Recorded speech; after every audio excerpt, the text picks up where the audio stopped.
Asylum যার grant হয়েছে refugee স্ট্যাটাসে আছে।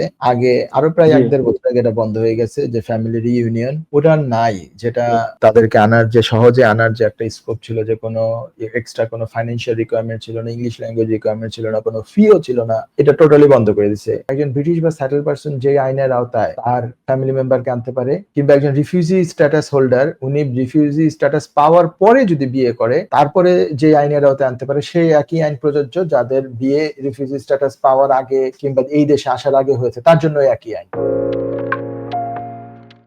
আমার এক ফ্রেন্ড একটা অ্যাসাইলাম গ্রান্ট হয়েছে, তার ফ্যামিলি দেশে আছে।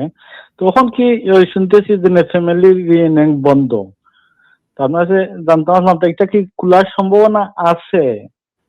আর যদি কি বন্ধ থাকে তাহলে ওদেরকে মানে তার ফ্যামিলি আনতে গেলে বাচ্চা আছে সাথে, বউ বাচ্চা কি কষ্ট কত আইব? আচ্ছা, এটা কি পাবলিক ফান্ড এলাউড হইব নি এই দেশে আওয়ার পরে? আচ্ছা শোনেন, অ্যাসাইলাম যার গ্রান্ট হয়েছে রিফিউজি স্ট্যাটাসে আছে। আগে আরো প্রায় ১-১.৫ বছর আগে এটা বন্ধ হয়ে গেছে যে ফ্যামিলি রিইউনিয়ন ওটা নাই। যেটা মানে আগে তার স্ত্রী ছিল বা ফ্যামিলি ছিল, বাচ্চা ছিল, তাদেরকে সহজে আনার যে একটা স্কোপ ছিল যে কোনো এক্সট্রা কোনো ফাইন্যান্সিয়াল রিকোয়ারমেন্ট ছিল না, ইংলিশ ল্যাঙ্গুয়েজ রিকোয়ারমেন্ট ছিল না, কোনো ফিও ছিল না। এটা টোটালি বন্ধ করে দিছে। এটা ওরা এখন ওরা অবশ্য বন্ধ বলতে ওরা বলছে সাসপেন্ড। একটা শব্দ আমার স্পষ্ট মনে আছে, ওরা সাসপেন্ড বলতেছে। সাসপেন্ড মানে হচ্ছে স্থগিত রাখা। আর অ্যাবলিশ করা বা বন্ধ করা মানে অ্যাবলিশ মানে হচ্ছে বন্ধ করে দেওয়া কিংবা কমপ্লিটলি শেষ করে দেওয়া।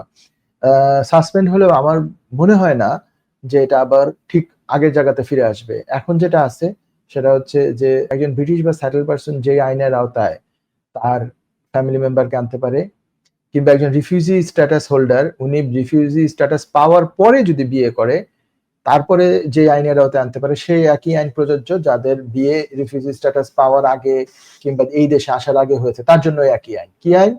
ইনকাম রিকোয়ারমেন্টস মিট করতে হবে 29,000 পাউন্ডস। বাচ্চা থাকলে সেটা আলাদা নাই, বাচ্চা সহ হোক বাচ্চা ছাড়া হোক ওই 29 থাকবে। এক বাচ্চা সহ হোক, ৩ বাচ্চা সহ হোক কিংবা বাচ্চা ছাড়া হোক ওই 29,000 হচ্ছে ইয়ারলি ইনকাম থাকতে হবে। এখানে যে মেইন অ্যাপ্লিকেন্ট আছেন রিফিউজি স্ট্যাটাস হোল্ডার ওনার হতে হবে। জেনারেলি এই হচ্ছে আর একটা অপশন আছে যেটা হচ্ছে যে সেভিংস আমি ওই সমস্ত কথায় গেলাম না, ওটা খুব জটিল, আরো এটা একরকম মানে সাধারণ মানুষের জন্য এটা অ্যাচিভ করা খুবই দুরূহ, ওইটা আমি গেলাম না। ইংলিশ ল্যাঙ্গুয়েজের রিকোয়ারমেন্টস আছে ওনার, যিনি বাংলাদেশে ওয়াইফ হোক বা পার্টনার হোক ওনার ইংলিশ ল্যাঙ্গুয়েজের লেভেল A1 পাস করা লাগবে। আপনি মনে হয় কোয়েশ্চেন করেছেন খরচ কত লাগবে। হ্যাঁ, খরচ তো হিউজ খরচ লাগবে।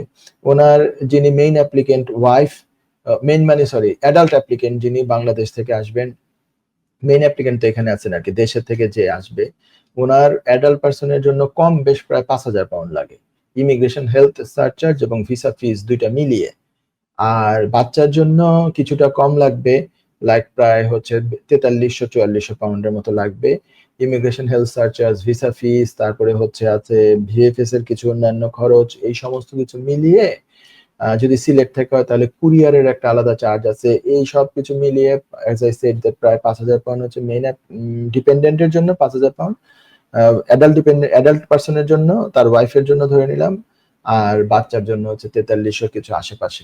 একটা অ্যাপ্রক্সিমেট বললাম, কেন অনলাইনে টাকাটা কাটে, ইমিগ্রেশন হেলথ সারচার্জ কাটে হচ্ছে ডলারে, আর বাংলাদেশের যে অ্যাপ্লিকেন্ট তার টাকা অনলাইনে কাটে হচ্ছে বাংলাদেশি টাকায়। সেটা আপনি এখান থেকে যদি কার্ড দিয়ে পে করেন আপনার এটা কনভার্সন রেট এবং কিছু ব্যাংকের চার্জ এগুলো সহ এটা ৫,০০০ পাউন্ডের আশেপাশে আসে, ৫,১০০ বা ৪,৯৮০ এই টাইপের হয়ে যাবে। সো এই হলো, আপনি ধারণা পেলেন প্রায় ৯,৫০০ পাউন্ড খরচ যাবে এক বাচ্চা সহ যদি হয়, বাচ্চা আরো বেশি হলে আরো এরকম এক্সট্রা ৪৩-৪৪০০ পাউন্ড অ্যাড করতে হবে।